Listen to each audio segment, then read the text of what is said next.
नमस्ते। आप सभी से अनुरोध है कि कृपया हमारी चैनल को सब्सक्राइब करें, वीडियो को लाइक करें और ऊपर दिख रहे क्यूआर को स्कैन करके पत्रम पुष्पम से हमारा सहयोग अवश्य करें। अभी तक हम सबका ध्यान जो है वो पूरी तरह से पाकिस्तान की सीमा पर है, लेकिन आपको ये बता दूं कि शीघ्र ही जो हमारी पूर्वी सीमा है वो भी एक्टिव होने वाली है। और वो एक्टिव होने वाली है, वो किस प्रकार से एक्टिव होने वाली है, क्योंकि ये जो यूनुस मियाँ हैं वो अपनी हरकतों से बाज नहीं आ रहे हैं। और अभी तक जो भी दिखा है और पाकिस्तान में भी दिखा है कि भाई अमेरिका बहादुर भी जो है वो अपनी शैतानियों से बाज नहीं आया है। लोगों को ये है आशा थी कि भाई एक बार ट्रंप बाबू आ जाएंगे तो यूनुस मियाँ की हवा निकल जाएगी, लेकिन ऐसा कुछ भी नहीं हुआ। यूनुस मियाँ की हवा उतनी की उतनी भरी हुई है, उसमें कोई पंक्चर किसी ने किया नहीं है। तो इसका अर्थ ये हुआ कि भाई ये जो अमेरिका के जो दीर्घकालीन हित हैं वो ट्रंप के ऊपर हैं, यानी ट्रंप भी उनके लिए कुछ नहीं कर सकता। और वो दीर्घकालीन हित जो है वो बांग्लादेश को एक स्टेजिंग ग्राउंड बनाना चाहता है चीन के विरुद्ध। यूनुस मियाँ जो है वो चीन के साथ भी पींग बांध रहे हैं। अभी पाकिस्तान में देखा कि साहब कि चीन और अमेरिका दोनों साथ मिलकर पाकिस्तान का एक प्रकार से सहायता कर रहे हैं। तो ये एरिया जो है ये एक्टिव होने वाला है और इसलिए भारतीय सेना ने यहाँ पर एक बड़ा ज़बरदस्त एक यहाँ पर एक्सरसाइज की है। यहाँ पर उस एक्सरसाइज का नाम रखा ऑपरेशन तीस्ता प्रहार।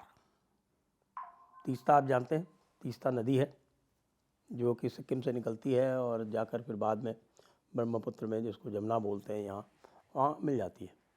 तीस्ता नदी के किनारे एक बड़ी फील्ड फायरिंग रेंज है और उसमें ये बहुत बड़ी एक्सरसाइज हुई। इस एक्सरसाइज में साहब आप ये देखिए कि 33 कोर जो कि सिलीगुड़ी के सुकना में जिसका हेडक्वार्टर है, और उसके अंतर्गत 3 माउंटेन डिवीज़न है। यहाँ 3 माउंटेन डिवीज़न है, एक बिन्नागुड़ी में है, एक गैंगटॉक में है और एक कालिम्पोंग में। 3 बड़ी ये माउंटेन डिवीज़न है। उसके अलावा आर्मर्ड एलिमेंट्स हैं, उसके अलावा आर्मर्ड इन्फेंट्री है और साथ में आर्टिलरी है। आर्टिलरी के अलावा एयर एलिमेंट्स हैं और आपके जो 2 यहाँ के जो मेजर एयर बेस हैं, एक आपका हासीमारा का और एक ये सिलीगुड़ी का जो है ये 2 मेजर एयर बेसेस हैं। सबकी एक बिल्कुल कंबाइंड ऐसी जैसे एक्सरसाइज हुई और वो एक्सरसाइज बिल्कुल इस प्रकार से हुई कि जो नेटवर्क सेंट्रिक वॉरफेयर अभी आपने देखा पश्चिमी सेक्टर में, बिल्कुल उसी प्रकार से हुई। तो यानी कि तैयारी पूरी है, तैयारी पूरी है।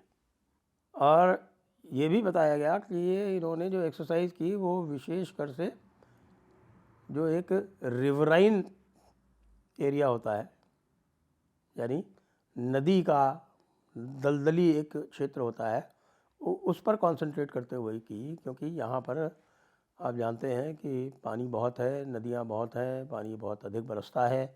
15 जून के बाद तो यहाँ पर बिल्कुल बाढ़ जैसी स्थिति बन जाती है, नदियाँ समुद्र की तरह हो जाती हैं। लेकिन जिस एरिया पर ध्यान है वह एरिया भारत की सीमा और तीस्ता नदी के बीच का है।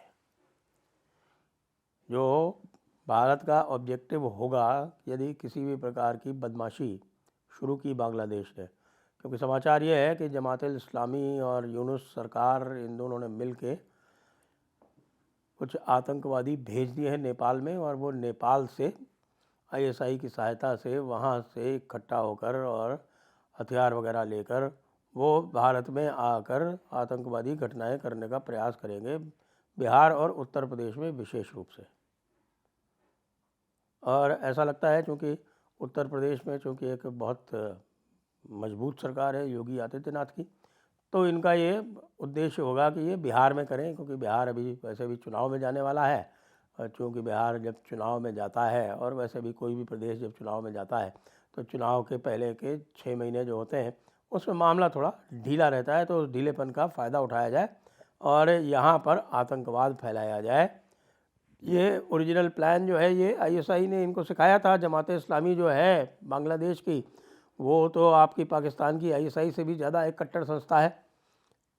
वो तो उतनी भी छूट नहीं देना चाहती बांग्लादेश में जितनी पाकिस्तान में महिलाओं को छूट है। उसका तो ये कहना है कि महिलाओं को बाहर ही नहीं निकलना है, महिलाओं को घर से बाहर निकलना ही नहीं है। और वो चाहे मुसलमान महिलाएं हों और चाहे वो हिंदू महिलाएं हों, कोई भी महिला हो वो बाहर नहीं दिखाई पड़ेगी। ये इनका एक नया तालिबानी शासन जो है वो यहाँ लागू होने जा रहा है। ऐसे में भारत के पास जो उपाय हैं वो कम ही रह जाएंगे। दूसरी जो आपकी जो कोर डिप्यूटेड है दीमापुर में, वो दीमापुर वाली कोर जो है वो त्रिपुरा सेक्टर से, वो जो बाद में आपका जो दूसरा जो चिकन लेग है, एक चिकन नेक है ऊपर और दूसरी चिकन लेग है, तो वो चिकन लेग का जो कार्यक्रम है वो दीमापुर वाली जो कोर है वो पूरा करेगी। तो आप लोग सोच रहे होंगे कि क्या होने वाला है। देखिए, भारत ने एक कार्य आरंभ कर दिया है, वो आपने भी सुना होगा कि मैंने एक इसके ऊपर छोटा सा शॉर्ट भी बनाया था कि भारत ने बहुत तेज़ी से बांग्लादेशियों को, जो बांग्लादेशी यहाँ पर घुसपैठी बैठे हुए हैं, उनको चिन्हित कर करके और उनको बांग्लादेश में पुश करना आरंभ कर दिया है। असम के चीफ मिनिस्टर ने तो स्पष्ट कह दिया है कि भैया हम तो इनको ना कोई गिरफ्तार करेंगे ना कोई लीगल कार्रवाई करेंगे, जो पकड़ में आएगा उसको पकड़ के फेंक देंगे अक्रॉस दी बॉर्डर। और इस तरह से वहाँ से पुश हो रहा है, त्रिपुरा से भी इसी तरह से पुशिंग शुरू हो गई है। और यहाँ तक कि पश्चिम बंगाल से बीएसएफ ने उठा के 202 बांग्लादेशी जो हैं वो बोट से उठा के और बांग्लादेश के एक निर्जन द्वीप में, एक अनइनहेबिटेड आइलैंड में छोड़ दिए। आज सुप्रीम कोर्ट में एक याचिका लगी थी कोई 43 रोहिंग्यों के फेवर में कि साहब ये 43 रोहिंग्या जो है वो इनको उठा के और समुद्र में फेंक दिया गया। अभी उसका क्या हुआ मेरे पास जानकारी नहीं आई है, और हो सकता है जब तक आप इसको देखें तब तक वो जानकारी आ जाए। उसको सुप्रीम कोर्ट में आज वो लिस्टेड थी, क्या बात होती है देखा जाएगा। तो यद्यपि ये पूरा जो इकोसिस्टम इधर का है, ये बीच में कुछ दिन इसको धक्का लगा था, डीप स्टेट को भी धक्का लगा था, सोरोस को भी धक्का लगा था, लेकिन अब ऐसा लगता है कि जो उनके पुराने जो कॉन्टैक्ट हैं वो उन्होंने अपने गैदर कर लिए हैं। और ट्रंप को भी एक प्रकार से भ्रम में ही रखते हैं ये लोग, और ट्रंप को ज़्यादा कुछ पता भी नहीं है। ट्रंप को तो आप है उसको थोड़ा सा हवा पे चढ़ा दो ट्रंप को, तो वो तो हवा में तैरने लगता है। उसके बाद उसको कुछ नहीं देखता, बस ये बता दो उसको कि साहब कि यहाँ से आपको इतना फ़ायदा हो गया, यहाँ से आपको 10 बिलियन का फ़ायदा हो गया, यहाँ से आपको 50 बिलियन का फ़ायदा हमने करा दिया, और बस वो हवा में उड़ने लगता है। अभी जो लेटेस्ट देखा आपने जो वहाँ मिडिल ईस्ट में जो कुछ हुआ, बस वो बिल्कुल मस्त है कि साहब देखिए कतर से हमने 1.2 ट्रिलियन की डील कर ली। जिस देश की टोटल जीडीपी 240 बिलियन डॉलर है, उससे उन्होंने 1200 बिलियन डॉलर की डील कर ली, और वो बड़े खुश हैं इसमें। यानी जिस देश की, यानी भारत की जो 4.4 ट्रिलियन डॉलर की जो इकॉनमी है, वो 1.2 ट्रिलियन की डॉलर की डील नहीं कर सकती, लेकिन कतर ने 240 बिलियन वाले ने 1.2 ट्रिलियन डॉलर की डील कर ली। एक 400 मिलियन डॉलर की रिश्वत में एक जहाज़ दे दिया अमेरिका को, जिसको ट्रंप बाबू चलाएंगे, और बाद में फिर उसको जो है वो प्रेसिडेंशियल लाइब्रेरी में रख दिया जाएगा। जी हाँ, ये तय हुआ है।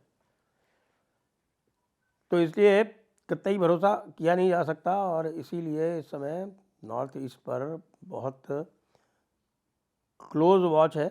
जनरल वीके सिंह को इसीलिए लगाया गया मिज़ोरम में, त्रिपुरा में तो भारतीय जनता पार्टी की सरकार ही है, और मणिपुर में भी जो पुराने होम सेक्रेटरी थे निवर्तमान अजय भल्ला, उनको लगाया गया गवर्नर।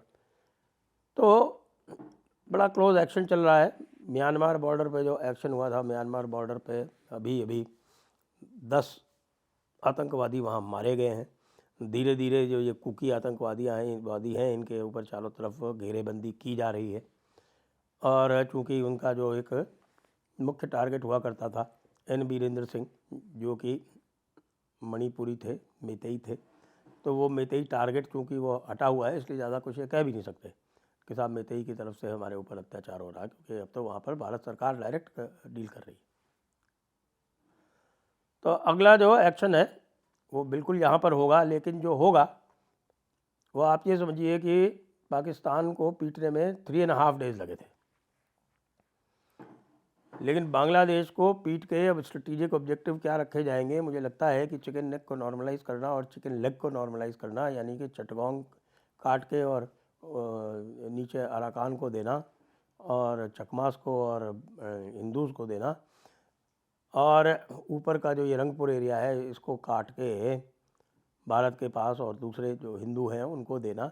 ये एक ऑब्जेक्टिव होना चाहिए। इसको इस तरह से स्टेट नहीं किया जाएगा, लेकिन कुछ तो किया जाएगा। हो सकता है कि यहाँ पर कोई इंडिपेंडेंट कंट्रीज़ बनवा दी जाए और उन इंडिपेंडेंट कंट्रीज़ के माध्यम से भारत जो है वो इस क्षेत्र में अपनी सुरक्षा हमेशा के लिए निश्चित कर लेगा। ऐसा ही होता, मुझे तो इस समय यही दिख रहा है।